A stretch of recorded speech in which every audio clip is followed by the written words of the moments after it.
ഒരു ഓയിൽ ഫിൽറ്ററിൻ്റെ കട്ടറാണ്. ഇതൊരു പഴയ ഓയിൽ ഫിൽറ്റർ. ഇതിങ്ങനെ ഇവിടെ ഇങ്ങനെ വെച്ചിട്ട് ഇതിങ്ങനെ തിരിച്ച് പയ്യെ ടൈറ്റ് ആക്കുക. ടൈറ്റാക്കി കഴിഞ്ഞിട്ട് ടൈറ്റ് ആയിട്ടില്ല, ടൈറ്റ് ആയിട്ടുണ്ട്. എന്നിട്ട് ഇങ്ങനെ തിരിച്ചാൽ മതി. അപ്പോൾ ഇങ്ങനെ ഇടയ്ക്ക് ടൈറ്റാക്കി കൊടുത്തിട്ട് തിരിച്ചുകൊണ്ടേ ഇരിക്കുക. ഇതൊരു ഓയിൽ കട്ടറാണ്. ഓയിൽ ഫിൽറ്ററിൻ്റെ അകത്ത് എങ്ങനെയുണ്ടെന്ന് പരിശോധിക്കാനായിട്ടുള്ള സാധനമാണ്. അങ്ങനെ കട്ട് ചെയ്ത് കഴിഞ്ഞ് അതിൻ്റെ അകത്ത് ഇതിൻ്റെ അവസ്ഥ എന്നാണെന്ന് അറിയാൻ പറ്റും. ഇതൊരു പഴയൊരു ഓയിൽ ഫിൽറ്ററാണ്. പണ്ടെന്നോ ഉപയോഗിച്ചൊരു ഓയിൽ ഫിൽറ്ററാണ്. ചെറുതായിട്ട് കണ്ടില്ലേ, ഇവിടെ ചെറുതായിട്ട് ഇങ്ങനെ പൊട്ടി തുടങ്ങിയിട്ടുണ്ട്. ഓയിൽ ചെറുതായിട്ട് പുറത്തേക്ക് വരുന്നുണ്ട്. കണ്ടോ, അതിനകത്ത് ഓയിൽ ഫിൽറ്ററിൻ്റെ അകത്ത് ഇത്രയും ഓയിൽ നമ്മൾ കളയുന്നൊരു ഓയിൽ ഫിൽറ്ററിൻ്റെ അകത്ത് ഇത്രയും ഓയിൽ ബാക്കിയുണ്ട്. അതാണ്ടൊരു വാൽവാണിത്. അതായത് ഓയിൽ ശരിക്കും പറഞ്ഞു കഴിഞ്ഞാൽ എനിക്ക് തോന്നുന്നതനുസരിച്ച് ഓയിൽ ഇതിൻ്റെ സൈഡിൽ കൂടെ ഇറങ്ങണം. ഇങ്ങനെ ഇറങ്ങും. തള്ളി കഴിയുമ്പോൾ ഇതിൻ്റെ സൈഡിൽ കൂടെ ഇങ്ങനെ ഓയിലിൻ്റെ പ്രഷർ കാരണം തള്ളി ഇങ്ങനെ ഇതിൻ്റെ അകത്തേക്ക് കയറും. പക്ഷെ തിരിച്ച് ഇങ്ങനെ കയറില്ല. ഇത് വൺ വേ വാൽവ്. അതായത് ഓയില്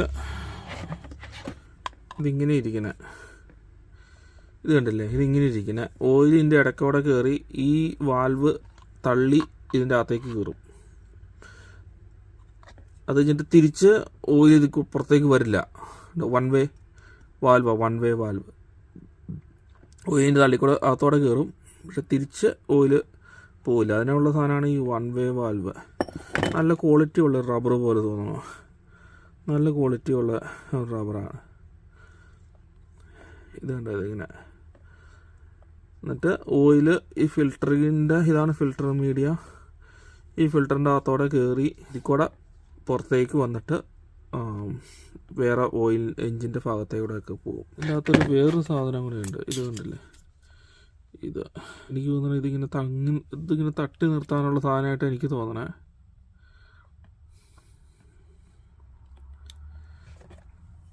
ഇതാണ് ഇതിൻ്റെ അടിവശം. ഇത് ഈ ഭാഗമാണ് ഈ ഭാഗത്തോടെ പിരിച്ചാണ് ഓയിൽ ഫിൽറ്റർ പിടിപ്പിക്കുന്നത്. അതുകൊണ്ട് നല്ലപോലെ കറുത്തിരിക്കണേ.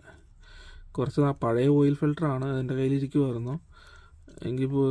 എന്നിട്ട് ഇതുണ്ട്, നല്ല കരി പോലെയൊക്കെ ഉണ്ട്. ഓയിലും അത്യാവശ്യം കറുത്തായിരിക്കണേ, കണ്ടില്ലേ.